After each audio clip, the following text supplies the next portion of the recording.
What is going on, everyone? It's Brody back again with another tennis topic, and today's tennis topic is going to be talking about how does string gauge affect tennis. Now, if you're a brand new player or you've been playing for a while, the one thing that you may want to start looking into is going to be the gauge of the string that you're using. Now, the reason I say this is because there is a multitude of different gauges that all have different effects on the playability of your frame and will affect your game style very much. So you have strings that are thicker, you have strings that are thinner, and then everything else in between. So what I'm going to do today is I'm going to go through the range of gauges in terms of what to expect on the very far end for the very extremely thick gauges, the very extremely thin gauges, and then I'll explain the middle more when I get into these two, as well as the benefits and disadvantages of thicker strings versus thinner strings.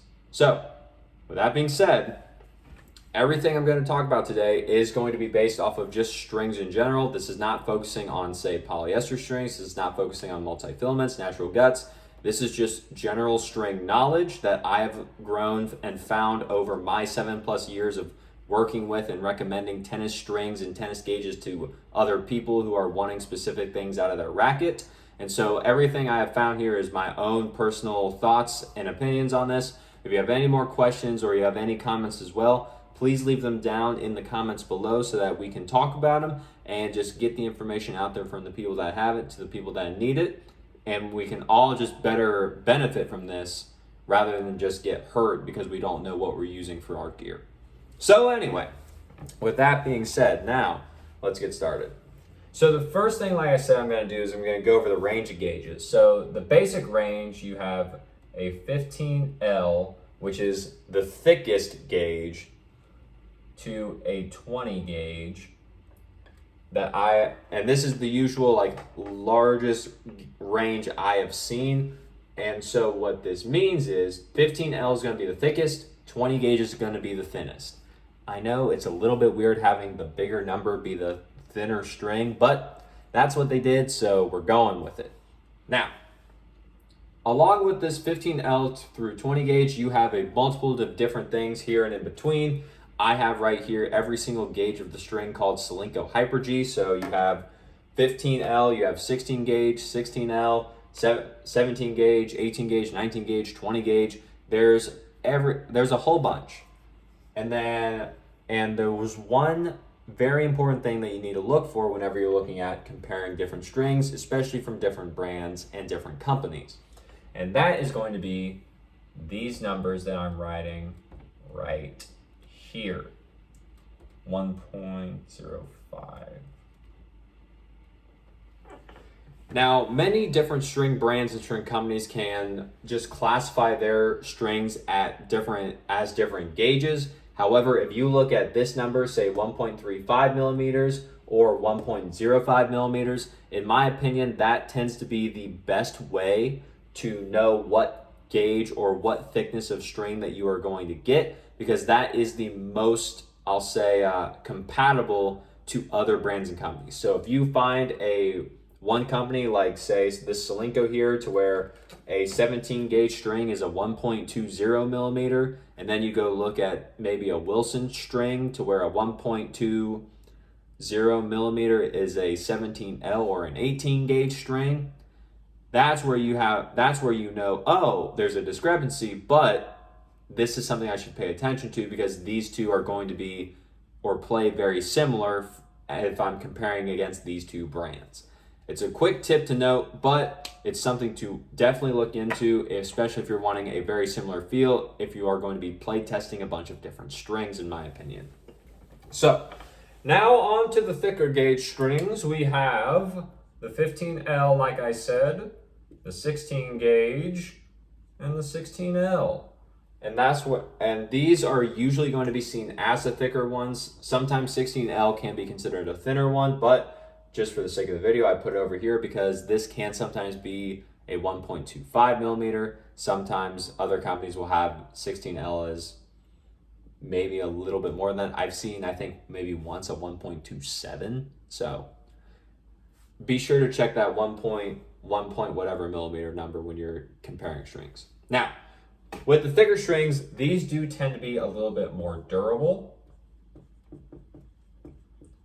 because there is much more string. They're a little bit thicker, so they can last a little bit longer when they're in the racket and the ball is constantly hitting them, as well as the strings are moving and snapping back into place if the string you're using does do that a lot. They are more durable, they hold tension very well, or just well. Because they are a little bit thicker and they're more durable, they tend to hold tension well. And because they hold tension well, this does help with control.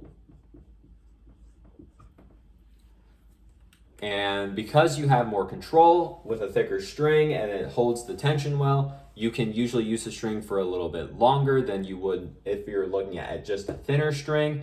These do not necessarily lose tension that fast, and so you can just keep using the exact same string, playing consistently, whereas with thinner strings, if you use them for a long time, or just if you're playing at a very high level, then you can start to notice that the tension will drop quite significantly and at a much faster rate with thinner gauges compared to thicker gauges from everything that I've seen. Now, thicker gauges, they are not just the saviors. They are not just the greatest thing ever. They do have some downsides to them. One of them being that it is harder, if I could spell, they are harder on the arm. So you do have to be careful if you have tennis elbow or if you're prone to a little bit more of injury, you may want to look away from a thicker gauge just because these can sometimes cause a little bit more of the vibration to get back into your arm from a few things that I've seen. So be sure to know what you're doing, especially depending on the tension that you're stringing at.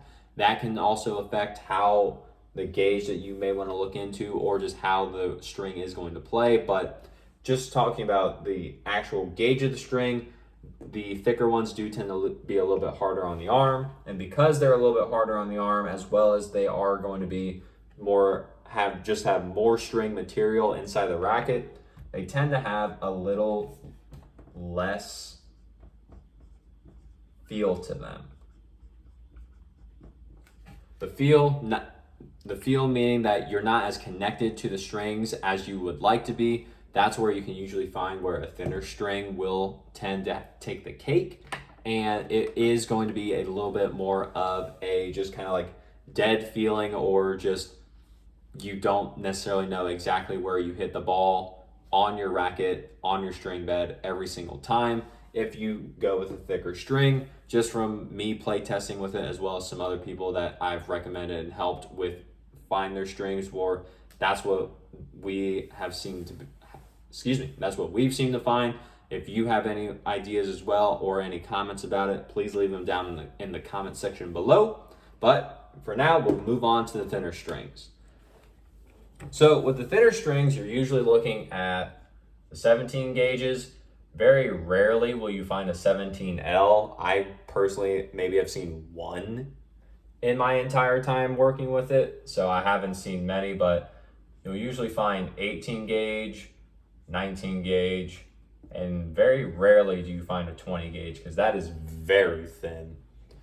So the thing about the thinner gauges is that they do tend to break faster than the thicker gauges, mainly just because there's not as much material used with them. So you do have to, so these are going to they are going to break faster just because there's not as much material to help give them a little bit longer life, especially if you're using something like a polyester to where you're consistently having a hard string rub against each other and just breaking into it. That's where the thinner strings, because there's less material, don't tend to do as well than the thicker strings.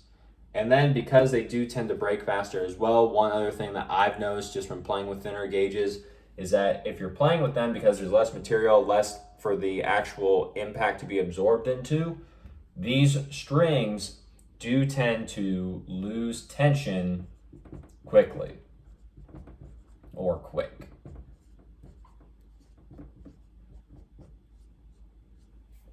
And so if you are someone that really likes a specific tension, you really like your racket to feel a specific way, these thinner strings, unless you're restringing constantly and almost always getting restrung, maybe even during your match or as soon as after you play with it, these strings may not be the right pick for you just because you're going to have to restring them a lot more often, and it does start to get a little bit more expensive, not only if you break them, but also just because they'll lose the tension and you'll have to get it redone if you want the same feel that you're used to.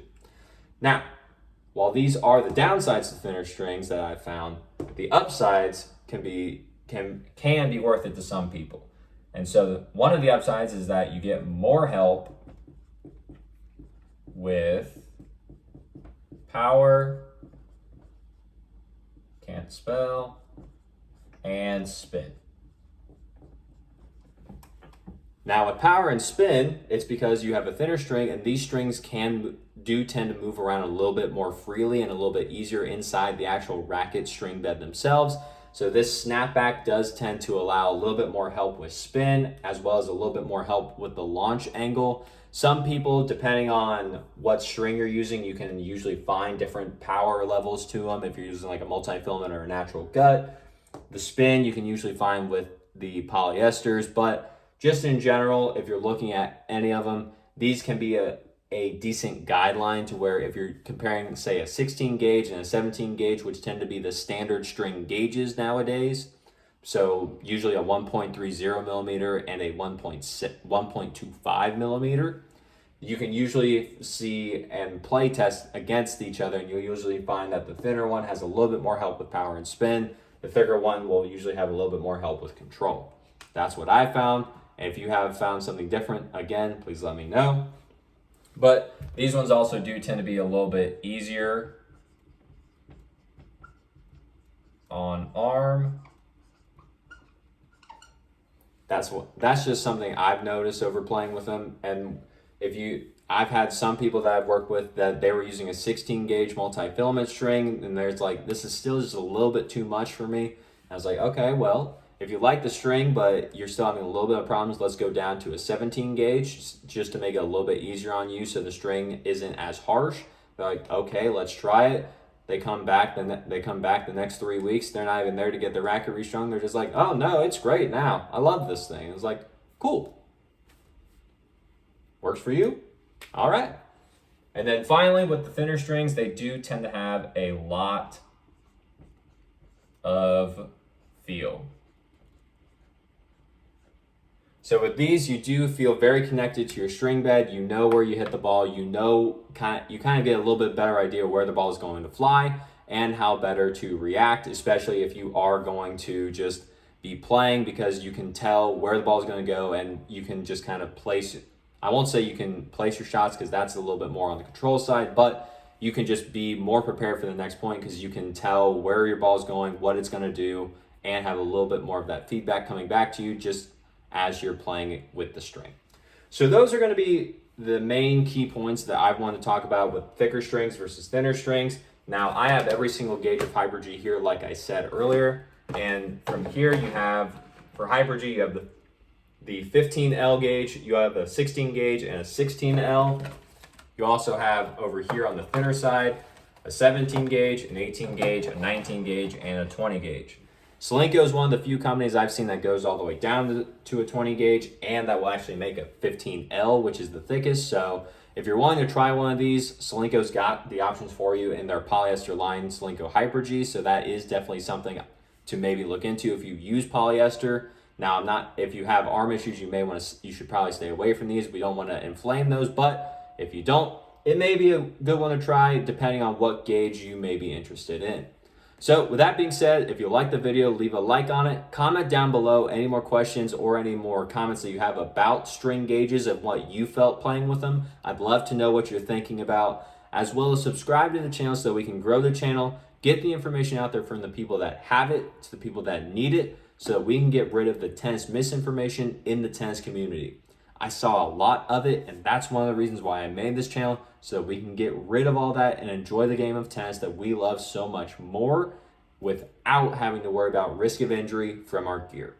So with that being said, as always, take care.